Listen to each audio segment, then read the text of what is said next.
미국이 이거 가지고 이제 레이간 때도 그러니까 한 30년쯤이죠. 30여 년 전에도 계속 문제를 제기했었는데 이게 유엔 소관이다 보니까 유엔의 그 국제 관료 기구 성향인 애들이 이제 미국 골탕 먹이려고 혹은 안 듣죠. 자기들 그 다 후진국들 190 몇 개국 회원국이니까 미국과 같은 입장에 말이 안 먹히죠. 그래서 개무시 당해왔다고요. 미국이 계속 문제를 제기했음에도. 그걸 이번에 트럼프가 딱 우리 탈퇴할 거야. 이거 탈퇴 의사 밝히고 1년 동안 유예 기간을 거쳐야 되거든요. 그러니까 1년 내에 그 UN 유관의 UPU죠. United Parcel Union. United Postal Service Union이요. 그러니까 그 국제 우정 조약, 우편 조약, 그러니까 최신부 같은 것들이 다 모여서 하는 그런 조약이죠. 여기서 탈퇴할 거야, UPU에서 탈퇴할 거야라고 예고를 했기 때문에 앞으로 이제 한 1년 동안 UPU하고 미국 사이에 유엔의 UPU 담당자들하고 미국 사이에 내고가 있다가 안 되면 미국이 이제 탈퇴로 들어가는 거죠. 그 얘기는 무슨 얘기냐면 뭐 국제 우편은 계속해서 미국으로 갈 수는 있죠. 소포도 갈 수 있고. 근데 미국이 돈을 다 받겠다는 거죠. 이제는 할인가로 안 해주겠다는 거죠. 미국 국내 배송료에 대해서. 그 다음에 이제 그 미국의 문재인 압박이 심해지고 있죠. 그 하나는 이제 그 철도 도로가 이거 연결은 불법이야. 제재 위반이야. 너 이거 연결하면 유엔 제재 위반으로 돼가지고 너 이거 세컨더리 보이콧 당할 거야. 그 정식으로 경고를 먹었고요. 은행에 대해서도 은행 업무, 대북 제재 업무, 대북 지원 업무에 너에 연관되면은 너의 세컨더리 보이콧 당할 거야. 경고 먹었고요. 또 요번에 언론 자유 침해, 이건 변희재 건은 아니고 사실은 그러나 간접적으로는 연관이 크죠. 조선일보의 탈북자가 남북 고위급 회담 취재를 거절당한 것 혹은 금지당한 것에 대해서 언론 자유 침해라고 그것도 경고 먹었고요. 그 다음에 미국 국무부로부터 너희 마음대로 일방적으로 제재 완화하는 건 불가능하다. 그것도 경고 먹었고요. 그 다음에 며칠 전에 있었죠. 일본 내의 미국 기지에 한국인이 방문할 때 한국인이 굉장히 철저한 사전 그 보안 검사를 받아야 돼요. 거의 뭐 이라크 사람이나 아프간 사람 정도의 수준의 보안 검사를 받아야 돼요. 굴욕적인 거죠. 한마디로 한국인은 일본 내에 있는 미국 기지에 오지 말라 이 소리죠. 이런 일들이 지금 쭉 진행돼 왔어요. 그런데다가 이제 EU는 이제 내일 문재인과 EU 그 고위층 사이에 회담이 있는데 아마 문재인은 이제 EU와의 회담에서 선 제재 완화를 주장하겠죠. 북한이 핵 미사일 목록 내놓고 사찰 수용하기 전이라도 북한의 의지가 비핵화에 있다라고 쳐주고 그렇게 전제하고 제재부터 풉시다. 이거를 이제 문재인이 그 얘기 떠들려고 이번에 유럽 갔거든요. 지금 교황청 가서도 그런 얘기죠. 문맥이 결국은. 그 다음에 프랑스에서는 그 얘기 했다가 개망신했고요. 이제 EU 이제 그 최고위층 만나서 또 그 얘기 할 거라고요. 그러니까 이런 얘기 해봐야 이제는 안 통하는 거죠. 이제는 안 통합니다. 이런 얘기 해봐야. 그러니까 이거는 제가 보기에는 내일 EU 고위층 만나서 문재인이 또 한번 국제적 망신 혹은 국제적 시우를 한번 벌이게 될 것 같아요. 자, 이 와중에 오늘 저녁에 그러니까 18일 날 저녁에 교황이 이제 북한에 가냐 마냐 이제 뭐 이런 아마 직접적인 대답을 오늘 할지 안 할지 몰라도 이제 문재인이 교황을 만나서 북한에 와 주십시오. 김정은이 북한에 교황을 뭐 모시고자 합니다. 뭐 이런 그 메신저 역할을 하는데 이게 북한 금수산궁전의 모습이에요.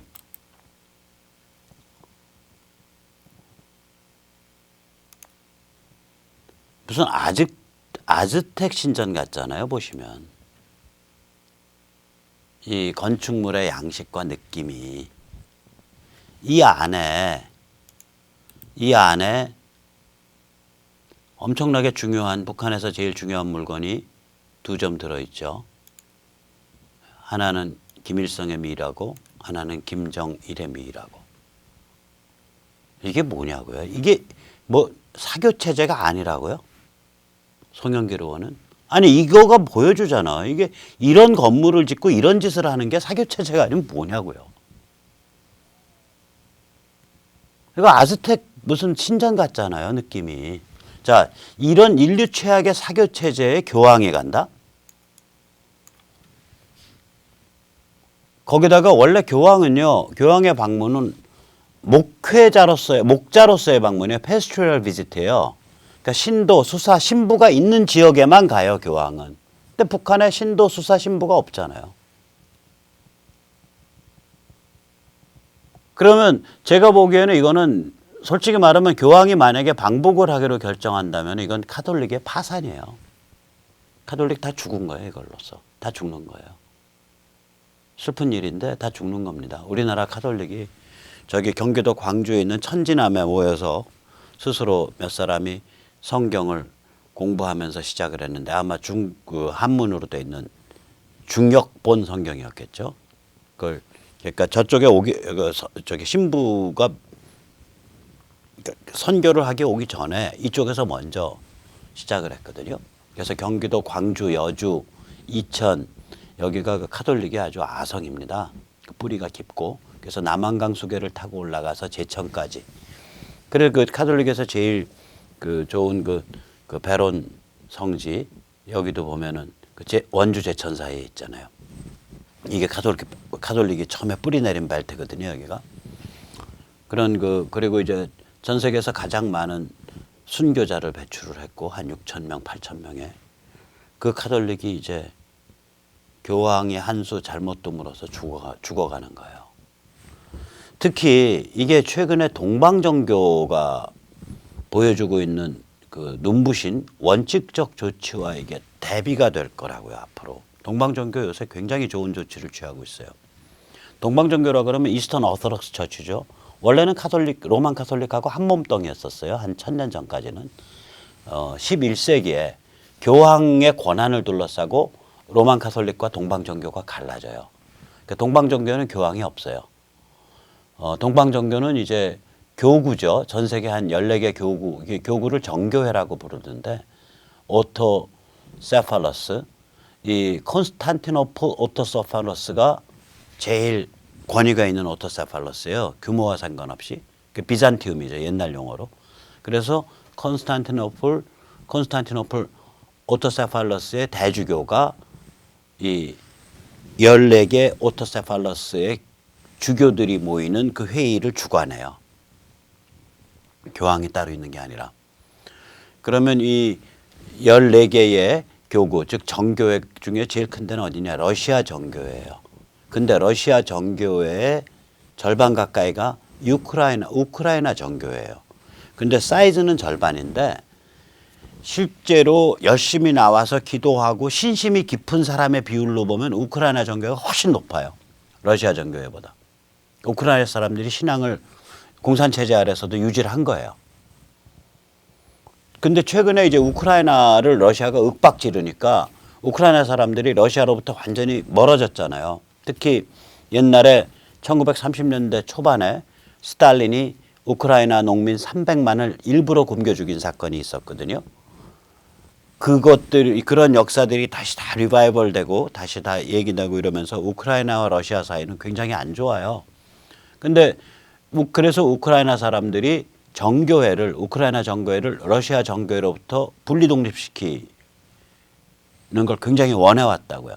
그래 드디어 콘스탄티노플에 모인 그 주교들이 우크라이나 정교회를 러시아 정교회로부터 분리한다. 옛날엔 러시아 정교회의 일부였었어요. 그렇게 결정을 한 거예요. 그런데 이제 러시아 정교회는 지금 러시아 민족주의 푸틴 노선을 따라가고 있거든요. 그러니까 러시아 정교회는 야 그럼 우리가 동방정교로부터 탈퇴할 거야. 이러고서 큰 소리를 빵 치고 있죠. 이게 탈퇴하면은 한 7, 8천만 명이 빠져요. 동방정교가 한 2억 5천만 명 신도인데 전 세계적으로. 러시아 정교가 탈퇴해버리면 1억 한 7, 8천 될 거라고요. 그 탈퇴하라고 시킬 거라고요, 이거. 그러니까 동방정교는 러시아 정교를 잃더라도 신심이 깊은 우크라이나 정교를 껴안고 가겠다. 이렇게 결정을 한 거죠. 이 동방정교가 공산 전체주의를 견뎌내는 그 신앙적 뿌리 깊은 전통이 있기 때문에 굉장히 건강해진 거예요. 이 뭐 남미의 해방 신학하던 것들이 장악한 로만 카톨릭과는 완전히 달라요. 그래서 저도 이제 이게 동방종교 우리나라에 이 사진이 아현동에 있는 거거든요. 한번 구경을 한번 가보려고 그래요. 아현동에 있는 니콜라스 성당, 동방종교 성당이 우리나라에 몇 개 있어요. 춘천에도 있고. 훨씬 낫죠. 만약에 그런 그 중세적 카톨릭, 중세적 교회 체제의 그 장중함과 우아함이 주는 그런 분위기를 좋아한다 그런다면 로만 카톨릭 가는 것보다 동방종교 가는 게 훨씬 나을 것 같아요. 로만 카톨릭 교황이 평양에 간다고 만약 결정한다면 이거 다 죽은 교회인데. 그리고 아까 보셨잖아요. 문재인 같은 사람이 로만 카톨릭의 가장 성스러운 성당에 가서 앞뒤가 안 맞는 사실 거짓이라고 저는 생각되는 또 제 눈에는 성경과 기독교에 대한 모독이라고 생각되는 그런 연설을 하게끔 자리를 어레인지해 주는 그런 교회가 되어버렸는데 거길 뭐하러 가냐고요. 거길 제가 왜 가요? 자, 그 다음에 보세요. 그래서 동방종교 이름 나왔으니까, 이제 제가 얘기를 하나 좀 해드릴게요. 한 120년 전에, 100여 년 전에 이제 영국이 잘 살게 되니까, 그래서 물질주의가 팽배해지니까, 당대 영국의 최고의 시인인 예이츠가 시를 지어요. 근데 시의 내용을 보면 자기가 동방종교로 가겠다는 거예요. 그 시의 제목이 동방종교를 향해서 배를 타고 가며. 그러니까 Sailing for Byzantium이에요. 비잔티움이 지금의 컨스탄티노플이거든요. 컨스탄티노플은 동방종교의 상징이라고요. 그러면서 시의 첫 마디가 딱 지금의 물질주의 세태를 부편하는 거예요. 노인을 위한 나라, 고전과 보수를 알아주는 나라는 없네. 고전과 보수를 알아주는 이라는 건 제가 집어넣은 거예요. 이 문장은 굉장히 유명해요. That is no country for old men. 그래서 영화가 나왔었죠. 이 영화를 이걸 제목을 딴 단편 소설이 있었고요. 미국의 코맥 맥커스인가 하는 그 미국의 유명한 현대 소설가가 지은 단편 소설이 있고요. No country for old men. 노인을 위한 나라는 없다. 그래서 그 단편 소설에 기초한 단편의 중편이에요. 중편 소설에 기초한 영화가 나왔었죠.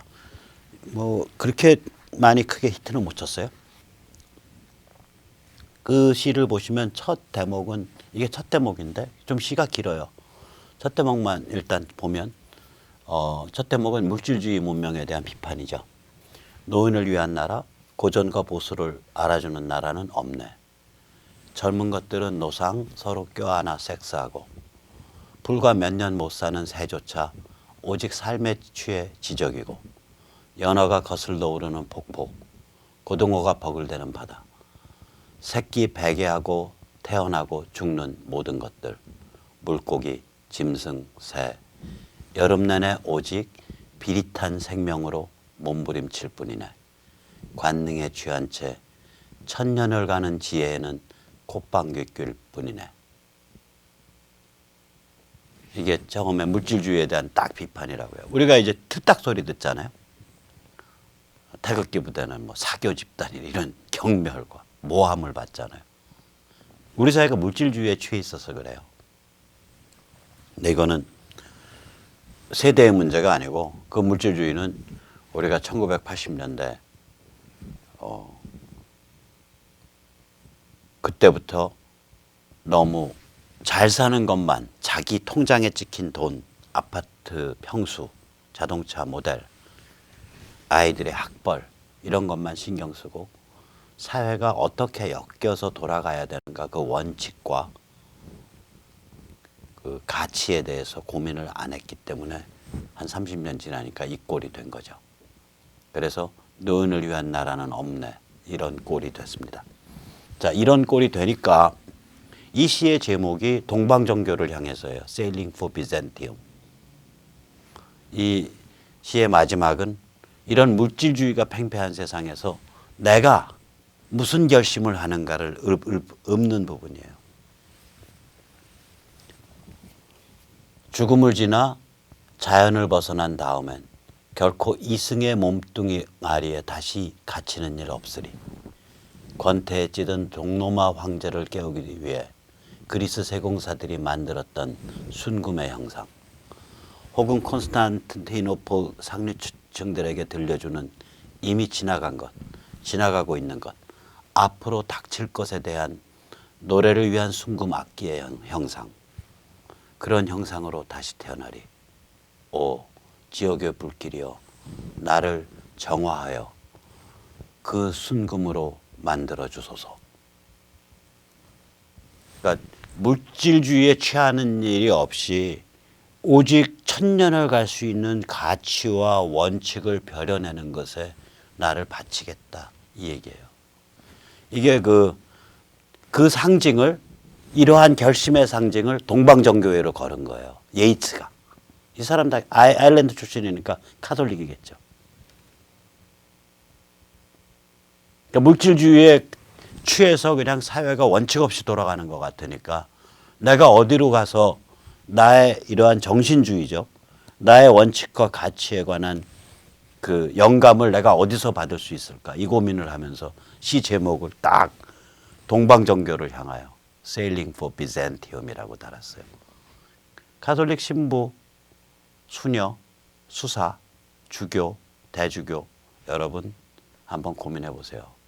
인류 최악의, 인류 최후의 대량학살 전체주의 사교체제, 아무 가톨릭 신자와 신도와 아무것도 없는 그 사교체제에 교황이 날아 들어가서 면죄부를 팔아야 된다라고 주장하는 대통령에 대해서 왜 당신들은 한마디도 못합니까? 그러고도 당신들이 하나님을 섬기는 자예요? 웃기지 마세요. 그만두고요.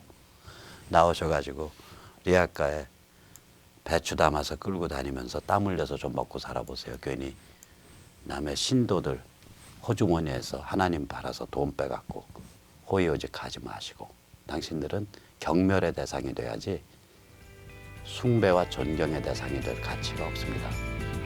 오늘 여기까지 모시겠습니다. 감사합니다.